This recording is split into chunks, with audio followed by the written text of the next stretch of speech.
आपने बहुत सारी रियल हॉरर स्टोरीज पढ़ी होंगी, लेकिन आज मैं जो स्टोरी आपको बताने जा रही हूँ, वो भारत की सबसे डरावनी भूतिया कहानी है। इसे सुनकर आपके भी रोंगटे खड़े हो जाएंगे। तो चलिए इस सच्ची भूतिया कहानी को शुरू करते हैं। करसियांग एक छोटा सा हिल स्टेशन जो दार्जिलिंग में आता है। यहाँ का मौसम 12 महीने सुहाना रहता है, जो सैलानियों को अपनी ओर खींचता है। यहाँ का मौसम जितना मनमोहक है, उतना ही वहाँ पर हुए हॉन्टेड घटनाएं लोगों को दहशत में रखता है। करसियांग में 2 जगह है, एक विक्टोरिया बॉयज स्कूल और उसी से सटा हुआ जंगल है। लोकल लोगों का कहना है कि स्कूल के बंद होने के बावजूद उसमें लड़कों के खेलने की, चलने की और भयानक चीखें सुनाई देती है। इसी के पास जंगल है जहां कई मर्डर हुए हैं और अननेचुरल डेथ हुई है, जिसका कारण पता नहीं चल सका है। यहाँ पे सुइसाइड की घटना भी बहुत होती है। ये जंगल अपने आप में कई राजों को सिमेटे हुए है। ये जंगल इतना घना है कि दिन में भी आप रात अनुभव कर सकते हैं। यहाँ पे एक रोड है जो जंगल से फॉरेस्ट ऑफिस तक जाती है, जिसे डेथ रोड कहा जाता है। यहाँ पे कई लोगों ने एक लड़के का भूत देखा है जिसका सर नहीं है। एक दिन एनी को डो हिल के बारे में पता चलता है और वो इंडिया आ जाती है डो हिल की सच्चाई पता करने। एनी हॉन्टेड जगहों पे जा जाकर उसके हॉन्टेड होने या न होने की सच्चाई कैमरे में कैद करके सोशल मीडिया पर डाला करती थी। एनी अपनी खोज रात को करती थी, लेकिन क्योंकि वो दिन को ही करसियांग पहुंच गई थी तो उसने लोकल लोगों से डो हिल के बारे में पूछना शुरू कर दिया। एनी ने नोटिस किया कि डो हिल के बारे में पूछते ही लोगों के चेहरे का रंग उड़ जा रहा है। एक आदमी ने उसे बताया कि वो कभी उस सरकटी लाश को नहीं देख पाएगी और वो उसे वापस लौट जाने को कहा। ये सब सुनकर एनी होटल चली गई और जैसे ही शाम हुई, एनी निकल पड़ी लोगों के बताए हुए डेथ रोड पर अपनी कैमरा लेकर। अचानक से ठंड बढ़ने लगी। एनी अपने कैमरे में उस जगह के बारे में बताते हुए आगे बढ़ रही थी कि उसका पैर किसी चीज से टकराई और वो गिर पड़ी।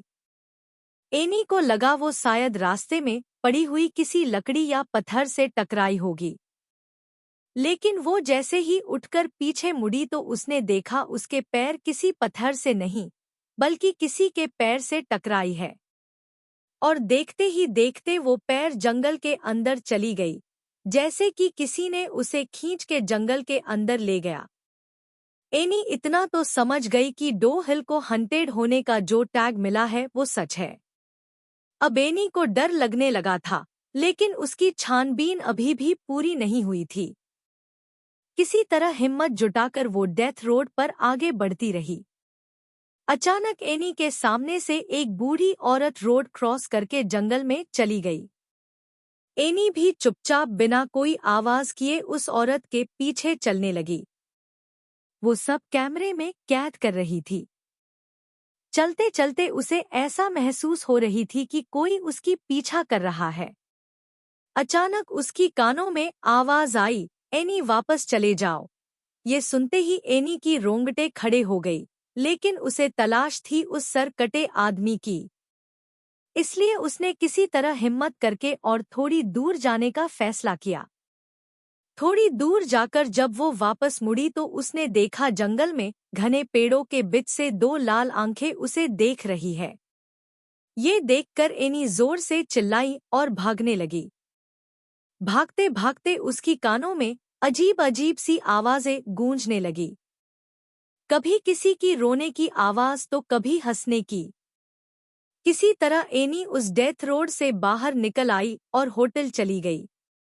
इतना सब कुछ होने के बाद भी एनी को इस बात की तसल्ली थी कि उसने ये सब कुछ अपने कैमरे में कैद कर लिया है।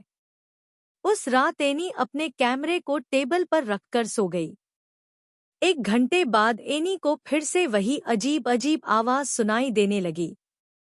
जब उसने आंख खोली तो देखा वो सरकटा भूत उसके सामने खड़ा था और उसने हाथ में कैमरा पकड़ रखा था। देखते ही देखते कैमरे में आग लग गई और एनी के सामने ही कैमरा जल के राख हो गया। और तभी वो भूत एनी के सामने से गायब हो गया। ये सब देखकर एनी बेहोश हो गई। सुबह होटल वालों ने उसे उठाया। जब वो होटल वालों को पूरी बात बताई तो सबने उस पर विश्वास कर लिया। लेकिन जब ये बातें उसने सोशल मीडिया पर बताई तो किसी किसी ने उस पर विश्वास किया और किसी किसी ने इसे झूठी कहानी बताई। सच्चाई चाहे जो भी हो, लेकिन आज भी डो हिल एक रहस्य है।